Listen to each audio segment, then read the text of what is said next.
முட்டை, வெங்காயம், உருளைக்கிழங்கு வைத்த அருமையான ரெசிபி வந்து செய்ய போகிறோம். இது காலை, மார்னிங், மதியம் வந்து 3 வேளைக்கும் வந்து ஏற்ற ரெசிபி. இது முட்டை அடைன்னு கூட சொல்லலாம், முட்டை வந்து ஆம்லேட்னும் சொல்லலாம். சூப்பரான ரெசிபி. நம்ம மதிய நேரத்தில் வந்து சாம்பாரோ புளிக்குழம்போ ரசமோ எது வைத்தாலும் இந்த தொட்டுக்கிறதுக்கு வந்து இந்த முட்டை அடையை செய்துட்டாக்கா சூப்பராக இருக்கும். முட்டை ஆம்லேட்னும் சொல்லலாம். நம்ம எப்போதும் முட்டை ஆம்லேட் தானே சொல்கிறோம், முட்டை அடை போல் தான் நம்ம செய்ய போகிறோம். நல்லா சாஃப்டாக கேக்கு மாதிரி இந்த கேக்கை வந்து இந்த கேக்குனே வருது. நல்லா சாஃப்டாக இருக்குங்க. சாப்பிட வந்து சூப்பராக இருந்துச்சு. அடி புளி தான் இது, அருமையாக இருந்துச்சு. செய்முறையை பார்த்துருவோம். அஸ்ஸலாமு அலைக்கும், வெல்கம் டு எஃப்எம் சமையல். இன்றைய ஸ்பெஷல் வந்து ஒரு 2 வெங்காயம், ஒரு உருளைக்கிழங்கு, 2 முட்டை இருந்தால் போதும். வீட்டில் உள்ள பொருட்களை வைத்தே நம்ம வந்து இந்த ரெசிபியை செய்து பசங்களுக்கும் கொடுத்துடலாம், நம்மளும் சாப்பிட்லாம். ஒரு நல்லா வந்து வெங்காயத்தை வாஷ் பண்ணிவிட்டு நல்லா ஸ்லைஸ் பண்ணிக்கிட்டேன். அந்த கேரட் துருவுறதுலேயே வந்து அந்த வெங்காயம் கட் பண்ணுறதில் கட் பண்ணிக்கிட்டேன். உருளைக்கிழங்கை வந்து தோல்லாம் சீவிட்டு வாஷ் பண்ணிவிட்டு பிறகு தான் வந்து கேரட் துருவுறதில் துருவிக்கிட்டேன். 2 முட்டையை உடச்சி ஊற்றிருக்கேன். இதில் வந்து 2 பச்சை மிளகா, மல்லி, கருவேப்பில்லை நல்லா பொட்டிஸாக கட் பண்ணி அது தனியாக வச்சுப்போம்.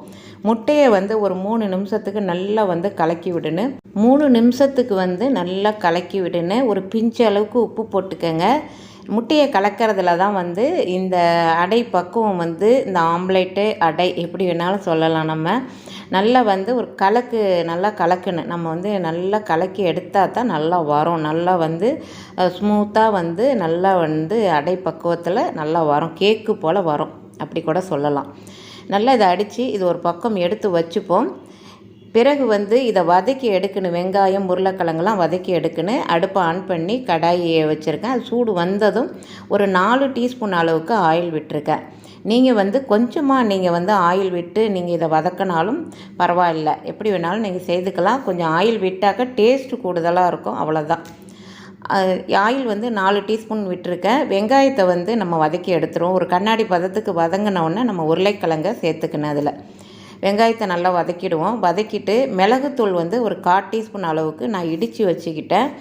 மிளகு தூளாக இருந்தால் 1/4 டீஸ்பூன் சேர்த்துக்கோங்க. ஆனால் கொஞ்சம் கொஞ்சமாக தான் சேர்க்கணும். இதில் அப்படியே வந்து சேர்த்துடக்கூடாது. ஒவ்வொரு இதுலேயும் நம்ம கொஞ்சம் கொஞ்சமாக தான் சேர்க்கணும். வெங்காயம் அதை நல்லா வதக்கி விட்டுட்டு அப்புறம் உருளைக்கிழங்கை இதில் சேர்த்துருவோம். அனைவரும் என்னோடய எஃப்எம் சமையலுக்கு சப்ஸ்கிரைப் பண்ணாதவங்க சப்ஸ்கிரைப் பண்ணுங்கள், லைக் பண்ணுங்கள். அனைவரும் வீடியோவை முழுமையாக பாருங்கள். உங்கள் ஃபேமிலி அண்ட் ஃப்ரெண்ட்ஸுக்கு ஷேர் பண்ணி விடுங்க. இதை நல்லா வதங்கிடுச்சு. உருளைக்கிழங்கையும் இதோட சேர்த்துருவோம். சேர்த்துட்டு நல்லா வதக்கி எடுத்துருவோம். வதக்கி எடுத்துட்டு இதை நல்லா வதக்குன்னு 3/4 பதத்துக்கு வந்து வெந்து வரணும். ஏன்னாக்கா நம்ம வந்து அடை பக்குவத்தில் தான் செய்ய போகிறோம். அது வந்து வெந்துடும். 3/4 பதத்துக்கு இருந்தால் நம்ம வந்து அடை சுடும் போது அதை வந்து ரெடியாகி வந்துடும். அதனால தான் இதை வதக்கி எடுத்துக்கிறது, வேறு ஒன்றும் இல்லை. இதை நல்லா வதக்கி எடுத்துட்டு அதன் பிறகு இது நல்லா ஆற விட்டு தான் நம்ம முட்டையை சேர்க்கணும்லாம் இல்லை, சூடாக வந்து நம்ம வந்து சேர்த்துடலாம். மிளகு இடித்து வச்சுருக்கேன், அதை வந்து கொஞ்சம் நான் சேர்த்துருக்கேன். சேர்த்துட்டு கொஞ்சம் வந்து உப்பும் சேர்த்துருக்கேன். உப்பு சேர்த்துட்டு முட்டையிலையும் உப்பு போட்டிருக்கேன். அதனால் பார்த்து நீங்கள் போடும்போது பார்த்து போட்டுக்கோங்க. கொஞ்சமாக உப்பு சேர்த்தா போதும். இதில் வந்து முட்டை ஆம்லேட்லாம் நம்ம செய்யும் போது கொஞ்சமாக தான் சேர்க்கணும், அதிகமாக சேர்த்துடக்கூடாது. இப்போ அதே மாதிரி தான் வந்து உப்பும் மிளகுத்தூளும் இதில் சேர்த்துருக்கேன். எல்லாத்தையும் வதக்கி மிக்ஸ் பண்ணி விடுங்க. எல்லாம் வதங்கின பேர் 3/4 பதத்துக்கு இது வெந்து வந்துருன்னு. அதன் பிறகு இதில் வந்து மல்லி, கருவேப்பில்லை, பச்சை மிளகா 2 கட் பண்ணி போட்டுக்கோங்க.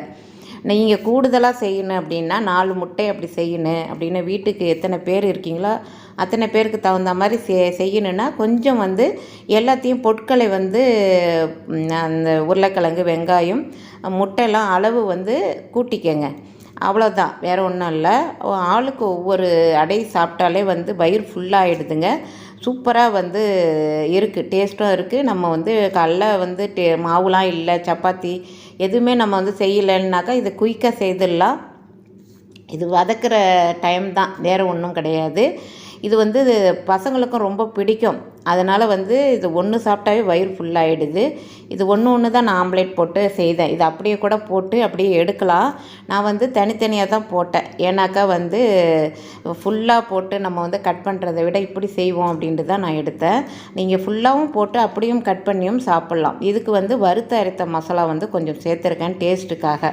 நீங்கள் வந்து வறுத்த அரைத்த மசாலா இல்லாத பட்சத்தில் கொஞ்சமாக வந்து உங்கள்கிட்ட வந்து பிரியாணி மசாலா இருந்தாக்கா ஒரு 1/4 டீஸ்பூன் சேர்த்துக்கங்க. அப்படி இல்லை இல்லைன்னா மிளகுத்தூள் மட்டும் போதுமானது.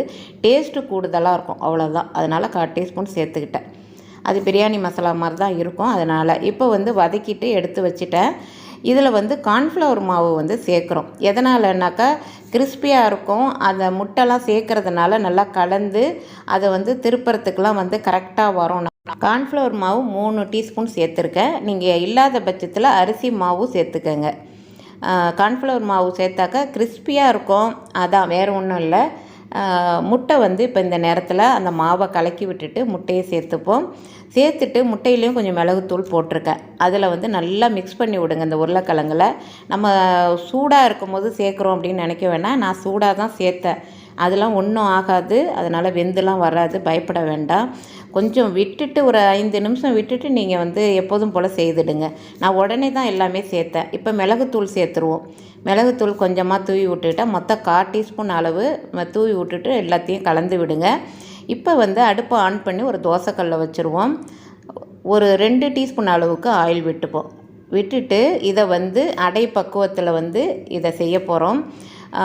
நல்லா வந்து ரவுண்டு ஷேப்பாக அந்த கரண்டிலேயே நம்ம வந்து ரவுண்டிங்காக வந்து அழகாக வந்து தட்டி விடுன்னு, நம்ம வந்து அடையெல்லாம் செய்வோம் இல்லையா, அந்த மாதிரி தட்டி விடணும். கரண்டிலேயே வந்துடும். நம்ம கையிலலாம் செய்ய வேண்டாம்.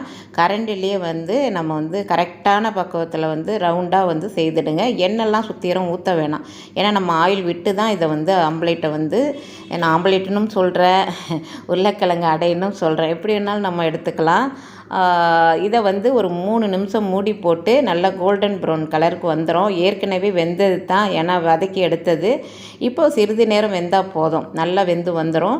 அடுத்தது திருப்பி போடும்போது 2 நிமிஷம் இருந்தால் போதும். நல்லா ப்ரெஸ் பண்ணி விடுங்க தோசை திருப்பிலேயே. அடுத்தது நம்ம ஒரு தட்டுக்கு மாற்றிட வேண்டியது தான். சூப்பரான அடிப்பொலியான அடை வந்து, ஆம்லேட் அடை வந்து ரெடி ஆயிடுச்சு. எனக்கு அடைன்னு தான் சொல்லுவேன். சூப்பராக இருந்துச்சுங்க. அடுத்த ஆம்லேட் அடையும் செய்துடுவோம்.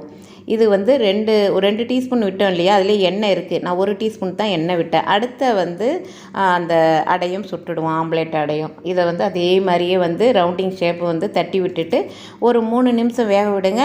அப்புறம் திருப்பி போடும்போது ஒரு 2 நிமிஷம் வெந்துடும் டக்குன்னு. ஏன்னா ஹீட்டு இருக்கும் இல்லையா, அதனால் 1 நிமிஷத்தில் கூட வெந்துடும். திருப்பி போடும்போது டக்குன்னு எடுத்துடலாம்.